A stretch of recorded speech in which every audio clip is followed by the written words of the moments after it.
A very good afternoon to everybody who's present here. So we are starting this session on revolutionizing healthcare in India, the future of MedTech and innovation. And today we are honored to be joined by four remarkable leaders whose work spans around the world and across disciplines.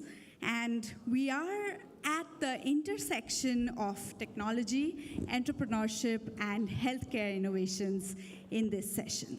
So without much ado, I would like to jump on to the questions, which I would keep pretty open to the panel.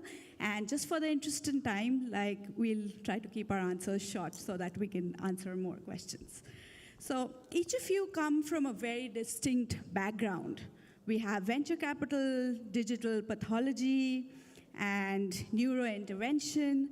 So what has prompted you to be a part of the India-US corridor, and how has your journey evolved ever since? Okay, let me get started. So hi, everyone. So pleasure to be here. So I am now in my 35th year at Stanford, so I've had an interest in MedTech through a combination of engineering, medicine, and business. So for me, it's been a logical sort of combination. The interest in India started in 2007 when we were asked to propose a program to the government of India, and that became the Stanford India Biodesign program, which we've been running for the last 18 years. So that was really the start of my interest in focusing on MedTech in India. Our focus really was to train MedTech innovators in India, and we started off with one single location at AIIMS in Delhi, along with IIT Delhi, and that's increased now to 11 different centers across India. Thank you, Raj. So Nandini, do you want to? Is this working? Yes. Yeah, first of all, I just wanted to say what an honor and pleasure it is to be included in this wonderful discussion. And a major congratulations to Professor Anurag Meral and his phenomenal SciPec team. So fabulous, and look forward to building on the momentum you all have created. So to answer your question, I come from a family that has spent the past 100 years working in India. The Sitapur Eye Hospital in Uttar Pradesh was started by my Bade Nana ji. And what we wanted to do, as my sister and I, Priya, who I started Setu together, we wanted to see how we could focus on health equity, gender equity, and economic equity under the not-for-profit. And from a professional standpoint, we wanted to see how we could have a larger impact on the global stage, with India playing a critical role along with America. And I think in America, when you support a project, you are working with 50 million plus people, but when you put the two countries together, it's close to 2 billion. So the footprint is much larger, and that's what drives us. Thank you. Thank you so much, Nandini. Over to you. Yes, thank you so much. I'm Abhi Gholap. Being in the MedTech field for the last 18-20 years, after being an alumnus of IIT Mumbai and Stanford Graduate School of Business. MedTech has been very close, and especially, it has an opportunity to, let entrepreneurs build the products than only focusing on the services. And when you are trying to build the products, there is an IP, and because of there is an IP, you can always differentiate yourself well in the market. As a part of the initiative that we are doing right now as my third startup, in my earlier startups also it was always associated with Indian market. But as a third startup, what we are trying to do is to replace microscope from this earth, because microscopes are there for the last 200 years. And interestingly, in the last 15 years or 20 years, you see that most of the things have changed, transformed. Your laptops, your cars, your cell phones, your watches, your glasses, everything got transformed. But microscope, possibly people kept on using for several hundred years, and that's because it's a very simple to use device. And if you see the way India has positioned itself so far, pretty great in terms of the services industry, but very poor in terms of the products or the intellectual property.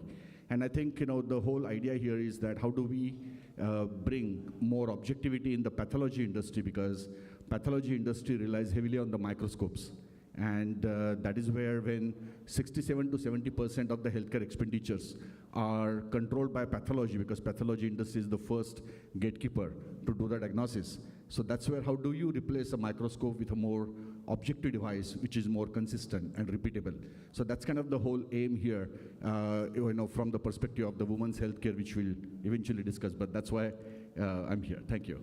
Thank you so much, Abhi. You see the level of innovators we have in the session. Who would think of replacing a microscope in the pathology world? Thank you very much. Shashwat, over to you. Hello, everyone. I'm Shashvat Desai. I am a physician, and I stumbled upon entrepreneurship. And to answer your question about why US-India corridor for me, I was born and raised in Bombay. I went to medical college in Bombay, came to the US to specialize in training. And over the last 10 years, we've seen that brain stroke has gone from a diagnosable condition to a diagnosable and treatable condition. Since last 8 to 9 years, we have the ability to reverse paralysis caused by a brain stroke. But the biggest problem we are facing today is that we have a scientifically proven treatment which works, saves lives, prevents disability, but only 2% of Indians get that treatment, as compared to almost every American has access to that treatment. So we were forced to, in a way, start a company to build a product which is better than existing products and also more democratized, more affordable. And that's why we started Gravity Medical about 4 years ago. And that's my reason to come from the healthcare side into entrepreneurship. Thank you, Shashwat. And I think you've brought up a very important point about access to healthcare. And that would lead to my first question to the panel, which is access to quality healthcare in India, especially in rural and underserved areas, is a persistent challenge and has been for decades. So how have your respective organizations approached this issue? And what scalable solutions do you see using the US-India corridor? So whoever wants to take that first. Okay, I'll go with this, especially since you mentioned about the rural part of India. So I will give you a very interesting example here. There is a cervical cancer, which is where, if you see where India rates, India is known to be the number 2 in the cervical cancer, with 20% deaths that happens globally, happens in India. With 25% of the female that get detected on the cervical cancer happens in India. Why? Because there is no early stage screening that happens in India. So with 35 years and above as the female population in India, there are 383 million women population in India, and there is only 1.2% of the testing that happens in India for the cervical cancer. Now, one of the biggest challenge is that when they are doing something like a pap smears, or when they are doing something like a cervical screening programs, then since the screening programs happen just 1.2%, it means that the female are not even going for any screenings. So they actually encounter, or they get into the cancerous situations so often because there is no early screening and there is no early detection, and that's why not many of the female population get detected. And that is where, when you are looking at the female population in the country like US, where because of the insurance mandates, there are some protocols that get implemented. Unlike that in India, even in the bigger cities, not many female population get screened.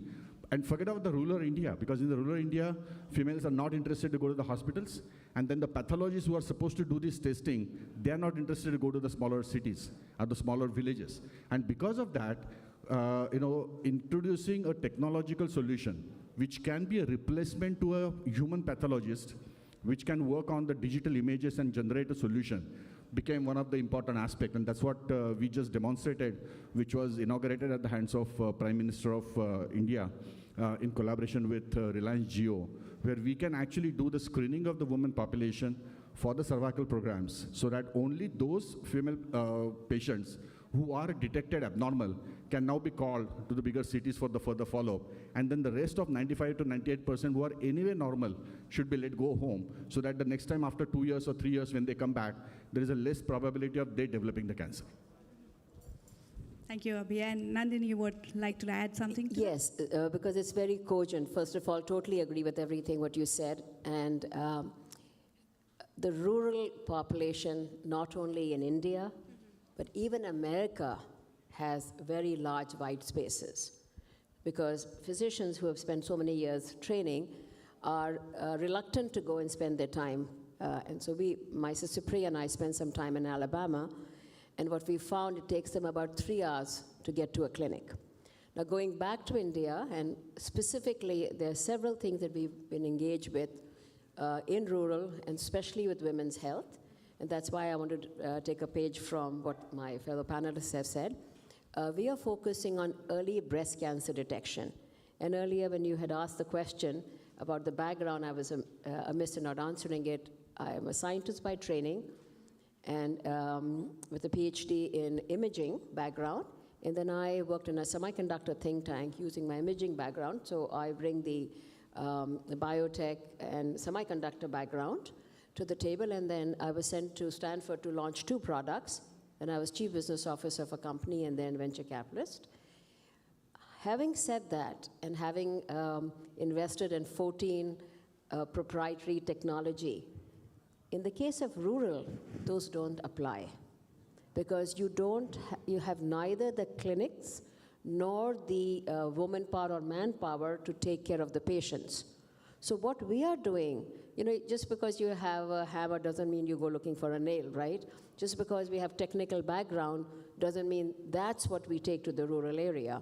So we partnered with Tata Cancer Center, Dr. Bardway, who's a world-renowned breast cancer specialist and the director of Tata Cancer Center, did a 150,000 women study. And he found that if you can teach women how to do clinical breast examination, so no technology needed, you can reduce mortality by 30%. So very happy to share that Setu has launched both in Uttar Pradesh and in Karnataka, early breast cancer detection in rural area, training women to help women do this. And we're very lucky we have the MP from Devariya, because that's where we have launched, in Devariya, and he's helping us, Shashank Maniji. So here's one example of how we can work with women in the rural area in early breast cancer detection. Thank you. Thank you so much, Nandini. Yes, Rajiv. So our program has led to the formation of about 12 or 13 companies, and a lot of them are focused on providing better products and services in rural settings. The reason that's sort of come about is that all of our fellows that are part of our program, they're all from India, they're all Indian nationals, and part of our program involves needs finding, looking for problems, and we did a lot of the needs finding in rural settings within the public health infrastructure within India, which explains why the products and services that have come out of this program are based on the needs of rural India. But just to cite one example, what was very clear is that a lot of the population's in rural India, but there's a shortage of physicians, nurses, et cetera, hospitals in those locations. So we're seeing a birth of technologies which are connected, which allow de-skilling or reduce skill, require less skill from the provider. So an example might be looking in the ear, for example, or looking in the eyes, instead of requiring a ENT surgeon or an ophthalmologist to be there for that assessment. We're just using technology to, again, look into these parts of the body and take that information, send it to the cloud, let it be read by AI, let it be overread by specialists, and then let that diagnosis then come back to the rural setting. So I think from our perspective, the use of technology is going to enable better access and better care ultimately for these providers, for these folks in rural settings. Thank you so much, Raj. So we've seen Abhi and Nandini has talked about survival and breast cancer, and Raj has talked about the doctor-nurse to patient ratio in India and where the struggle is. We also know that India is the diabetes capital of the world, and we often talk about the out-of-pocket expenditure that is associated around the complications of these killer diseases that India has so prevalently. So associated with that, we often see that funding is often a major hurdle for healthcare innovation of cross-border ventures. So whether as an investor, entrepreneur, or scientist, how have you navigated for the funding landscape, and what advice do you have for emerging MedTech innovators who are interested to be part of this US-India corridor? Shashwat, do you want to take that? I think I can take a stab at that. And to give you a background, I have zero experience in how to raise money. I've never been to a business school, not yet. If you're a doctor, you spend a lot of time in the hospital, and you have these, blinders on, and you only know about medicine. So in 2021, when we began the company with the goal to make much better brain stents for stroke treatment and also to make them affordable, we had to start from scratch. We had to raise some money to file for intellectual property. We had to incorporate a company in the US, create a company in India. And the way we decided to raise money was we followed a plan to not go to any VC, not go to any venture capital company, because we felt that the incentive which drives typical venture capital investment is completely at odds with our goal to provide affordable treatment. But at the same time, it is a business. It needs to be sustainable. There's no point having a product which can't serve the market for a long time to come. So we had to bridge these two, at odds, of trying to raise money, but also making it a business which serves a market which is not the typical high-value US market. So we essentially raise money from doctors.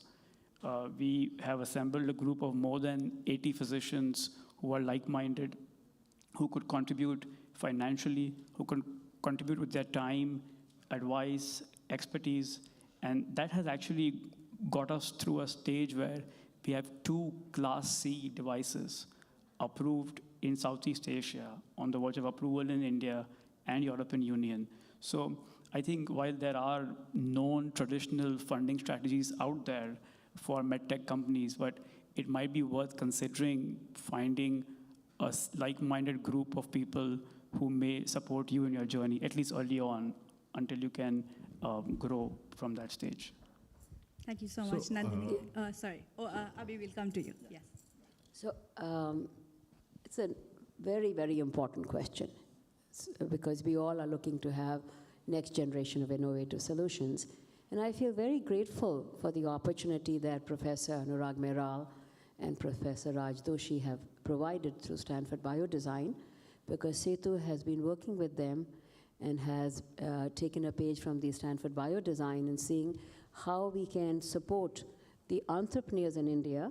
And the entrepreneurs in India, yes, there's an entire spectrum where one can work with them in mentoring them, whether it is looking at how do you scale the company and a whole host of areas. But having access to global money, funding, is one of the most important things that we collectively from Silicon Valley can take to India. And it has been it's been a very essentially critical journey working with them and working with the entrepreneurs in India. And I also wanted to add one more thing. For example, when you said about diabetes, that's an excellent example, because both US and India are facing that challenge. And just like we have the continuous glucose monitor, we're having more technologies coming to the table that are assisting the patients.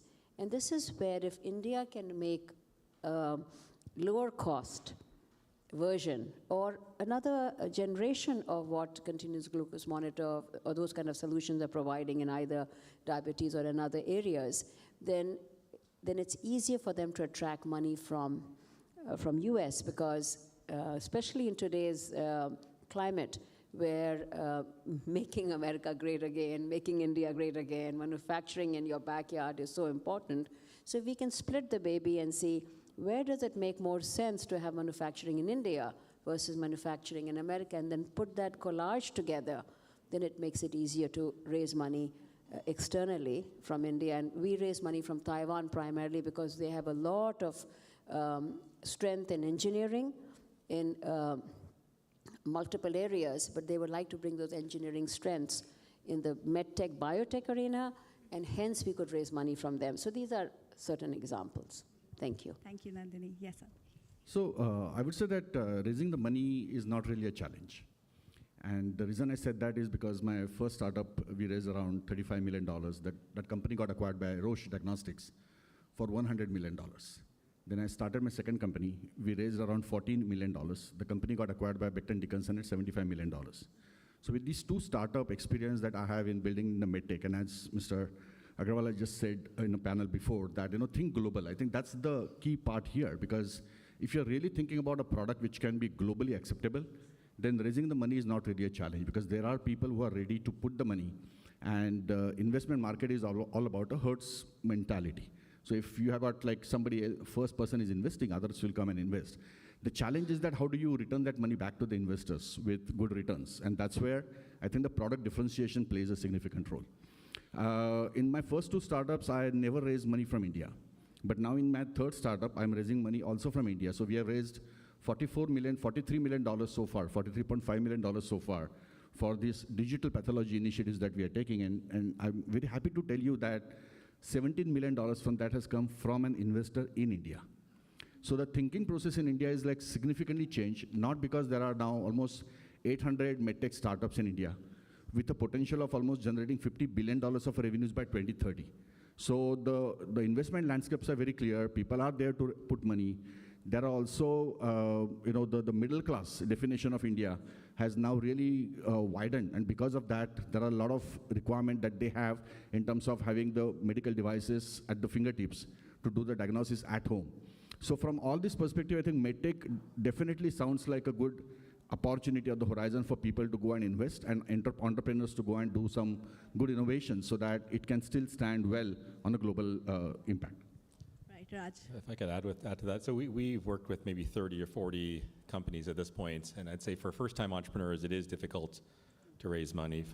The first set of funds coming in typically might come in from the Department of Biotechnology or BioRac. So there is some early money in the form of grants that's available. Thereafter, there's a bit of a significant challenge actually raising angel money, and ultimately institutional venture capital is fairly limited, especially if you start talking about hardware. Right, so that's been a challenge, and some of the companies have tried to raise money from outside of India, and that's actually a major challenge beyond that. But in the end, I think what's needed is the following. So it's actually ultimately these entrepreneurs they need purchase orders from the public health infrastructure within India. They need the states to to issue purchase orders to purchase their products and services. Once that happens, then the investor money will flow from private capital. But until then, it continues to be a slog for most companies. I have to agree with Professor Doshi. I think we congratulate you that it has been easy for you to raise money, and I agree with you that exits are critically important. Just raising money is not. So I've made 14 investments. I've had 13 exits. I've sold 9 companies. I took 2 companies public. All of that is fine. We are sitting in Silicon Valley. It makes it easier. But when we go to India, I think Professor Doshi is absolutely right. It's not that easy. And he's also absolutely right on health being a state subject. Having the engagement of the state government in raising their hands and saying, these are the 5 areas which are critically challenging for our state, and we will support the entrepreneurs if they show a promising solution early on.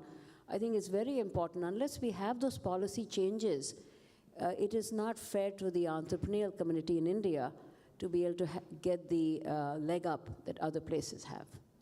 The entrepreneurs are getting hammered. It's typically the heroic founder that, especially when there's a lack of working capital because payments are delayed, it's the founder, it's the CEO basically that is taking out the loans which have a personal guarantee attached to them, and that is almost ubiquitous across the entrepreneurs that we work with.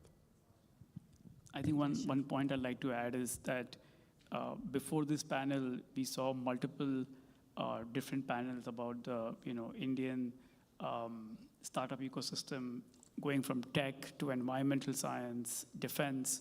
I think one key differentiation in healthcare is the funnel keeps becoming smaller and smaller.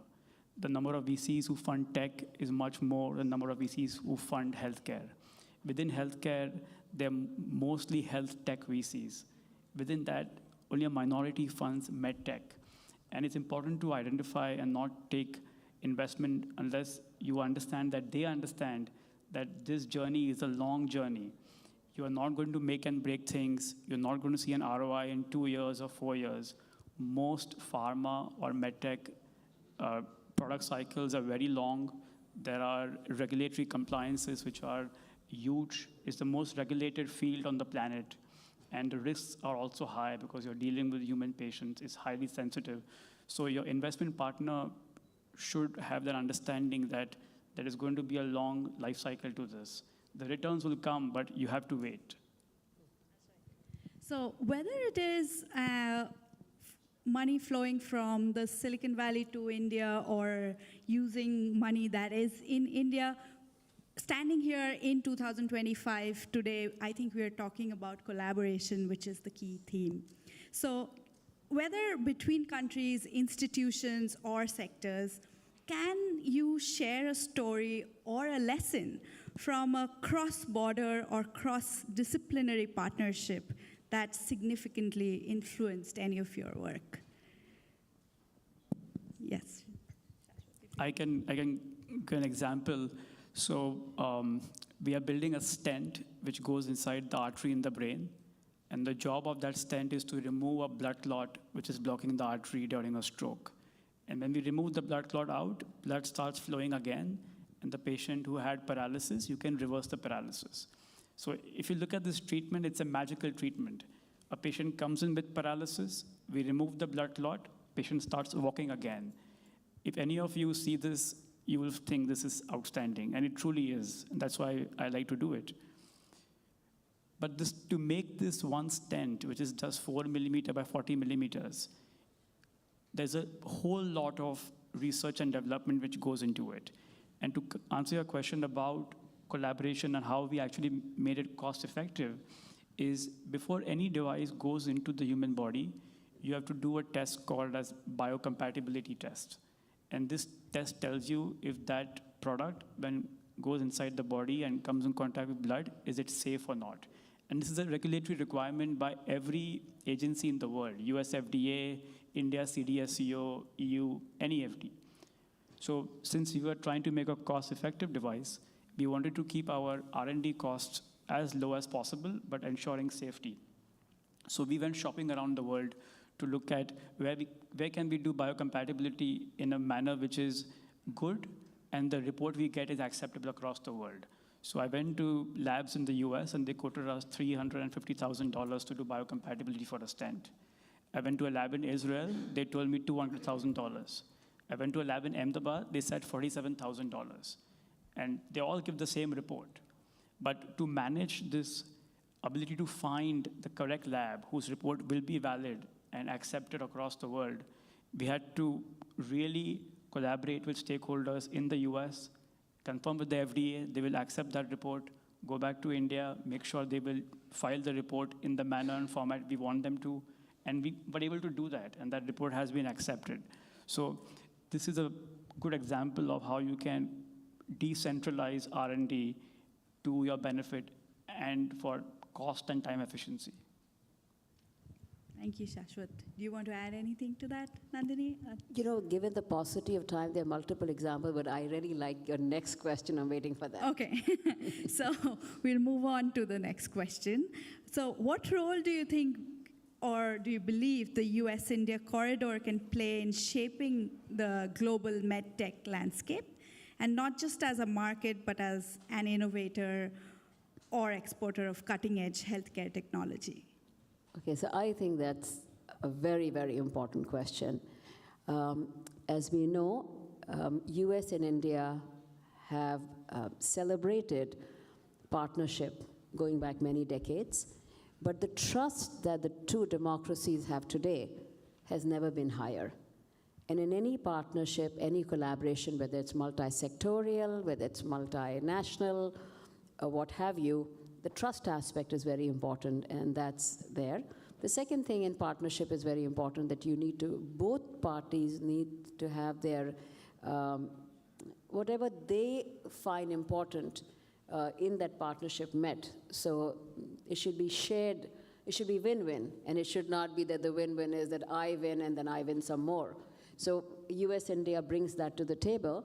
The third thing that US-India brings is that we have talent and technology on both sides, and this is what I'm really excited about, having a background in both semiconductor and biotech, medtech, life sciences.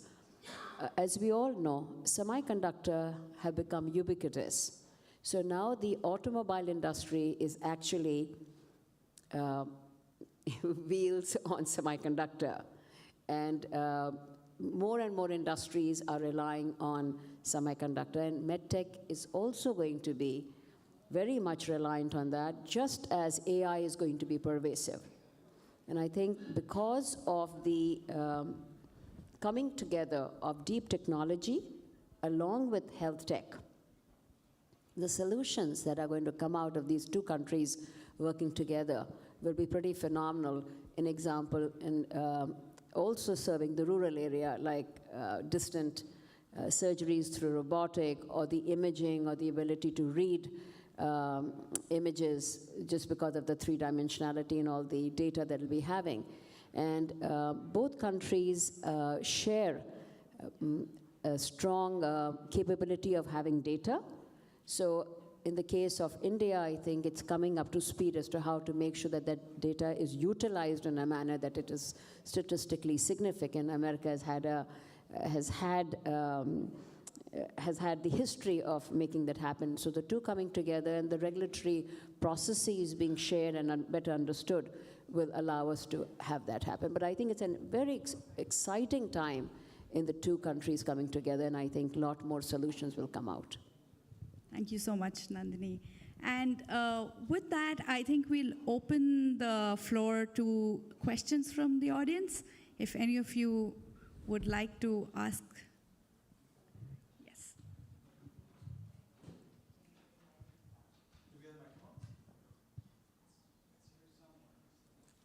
Oh, it's on your table. Yeah, it's on the stage.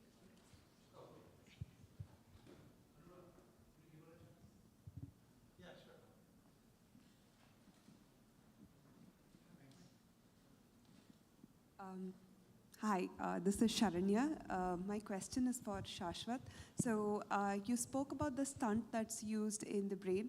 My father is a stroke survivor, and this happened about 17 years ago. And even today, he walks with a limp on his left leg. So I'm curious, is this stunt available? And for what happened 17 years ago, can this do something? He had an ischemic attack and a partial thrombocyte. It's a good question. The stent is available right now. It can be used to treat acute patients. So if someone has a stroke right now, within 24 hours of stroke onset, you can go in, open the blockage, and reverse the paralysis. And this treatment is extremely powerful. It did not exist 17 years ago. But if someone gets the same disease right now, we can do a lot more for that patient today. And I think a few numbers are important to understand as to why this is so important. Every year in India, we have 14 lakh or 1.4 million brain strokes every year. Average age of brain stroke in India is 54. Average age of brain stroke in the US is 72. So by definition, we are susceptible to strokes in large numbers and at much younger age than compared to the West.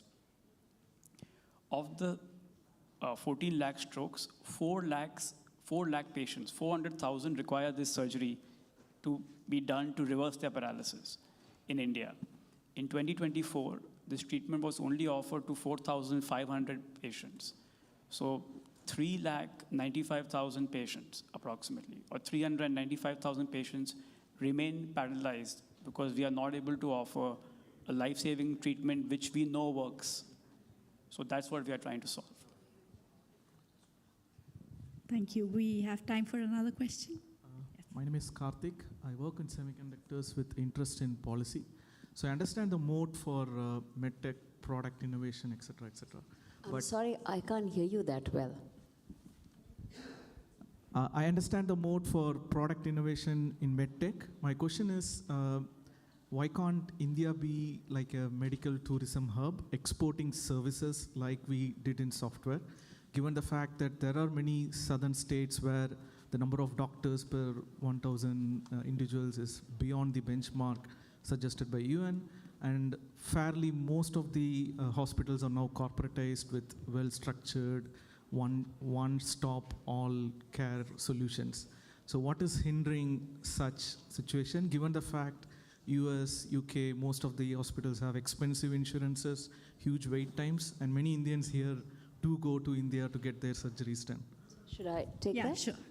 Very briefly, and I'm sure other panelists would like to add to that, I think India is already doing that. There's always room for expanding. COVID did not help the situation because nobody could travel.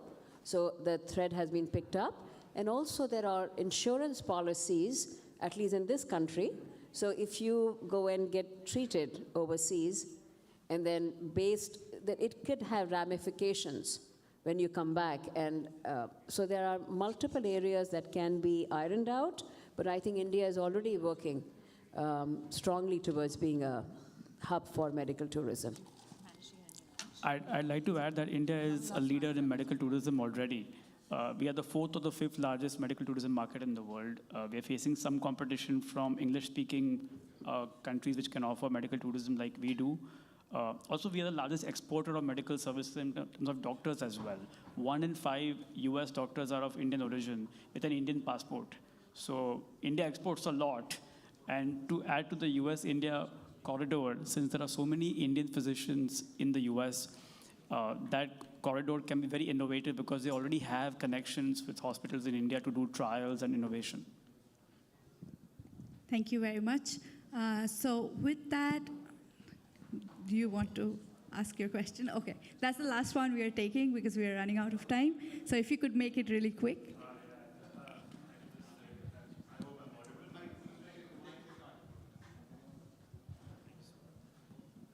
Hi, thank you so much. It was a very nice panel discussion.